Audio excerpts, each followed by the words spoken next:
horrible. Hein. Un médecin recommande aux enfants de porter des badges jaunes s'ils n'ont pas été vaccinés. Voilà, donc regardez la tête du journaliste. Donc ça c'est quand même l'émission Tucker Carlson, c'est quand même l'émission la plus regardée aux États-Unis.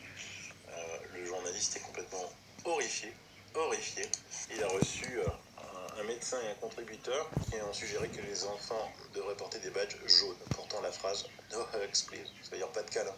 Hein, t'es pas vacciné, tu ne portes pas de, tu n'as pas droit au câlin. C'est horrible, c'est vraiment horrible. Donc heureusement maintenant, ça se sait tout ça, Trump réagit. Trump fait appel à l'anti-Fauci, le docteur Fauci, qui jusqu'ici faisait peur au monde entier et qui est l'ami de Bill Gates et qui a des actions dans Moderna. Un énorme changement de jeu. Là, il y a beaucoup de choses qui vont changer. Cet article est très très long. Les 2 dernières semaines ont été frustrantes pour la partie importante de la base de Trump qui pense que les verrouillages, la distanciation sociale non ciblée et le fait de forcer tout le monde à porter des masques ne sont ni des réponses efficaces ni nécessaires au Covid-19 et en fait sont une menace beaucoup plus grande que le virus lui-même. Il croit que nous devrions enfin commencer à écouter les milliers de médecins et de scientifiques que les médias en voiture se sont efforcés de faire taire, au lieu de suivre aveuglement les dictats de bureaucrates de longue date qui ont été gonflés, poussés et placés sur un piédestal par des fournisseurs professionnels de fausses nouvelles comme Tepper et Cuomo.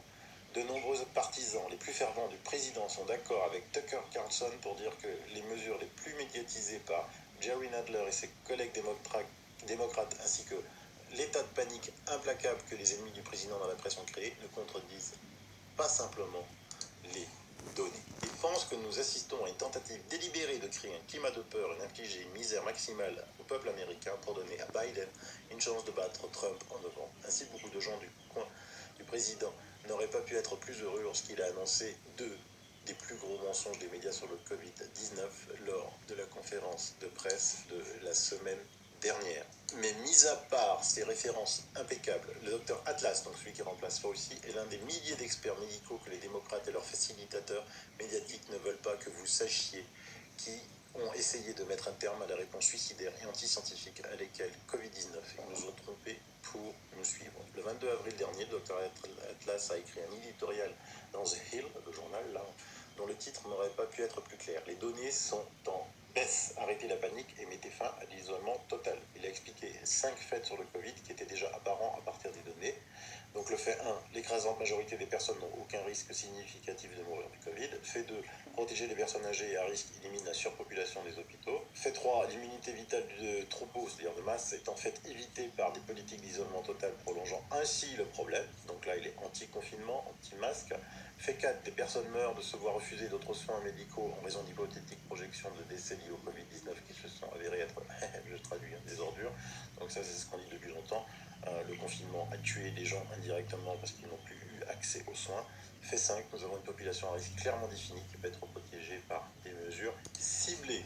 D'innombrables vies auraient été sauvées, une quantité déchirante de difficultés, de misère inutile aurait été évitée si davantage de personnes avaient été au courant de l'article du docteur Atlas en avril lors de sa première parution. Un mois plus tard, le nouveau conseiller de Trump a tenté de faire passer le mot selon lequel les verrouillages finiraient par tuer beaucoup plus de personnes que même les pires des projections de décès extrêmement gonflées de Covid.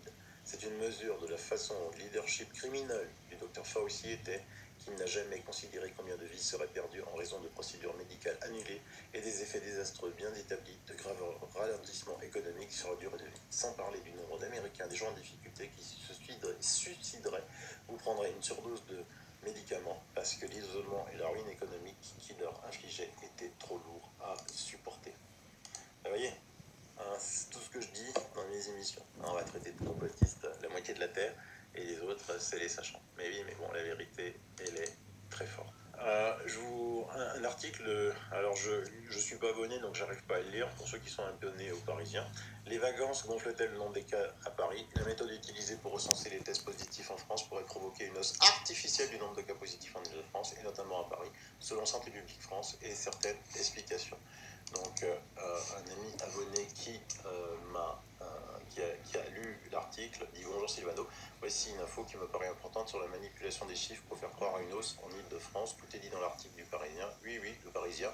En gros, les Parisiens qui sont testés positifs en province sur le lieu de vacances sont comptabilisés comme s'ils étaient à Paris, ce qui fait croire à une hausse de cas à Paris. J'espère que tu jugeras utile de relier. Merci à toi Frédéric. Effectivement, je ne l'avais pas vu. Allez, de Paris, on passe à Annecy. Il y a des petits trucs qui se font assez sympas. Nous venons de constituer un groupe d'une quarantaine de personnes qui se réunissent régulièrement pour s'entraider, échanger des informations sur nos comportements devant la répression croissante. Nous préparons une manifestation contre les mesures sanitaires disproportionnées et proclamant la liberté de nos choix. Lors de notre première réunion du jeudi 6 août, nous avons eu la confirmation venant de 3 sources directes et différentes qu'il n'y avait plus aucun malade du Covid hospitalisé à l'hôpital d'Annecy. Pourtant, dans les 26 rues piétonnes du centre-ville d'Annecy, le port du masque est devenu obligatoire, bien qu'une liste citoyenne écologique ait été élue, mais on sait que le préfet met la pression sur le maire. Sur Nice, je vous mets un média qui est super, qu'il faut aider. C'est un beau dossier qu'il a fait, Objectif Covid, soumission et robotisation de la population planétaire.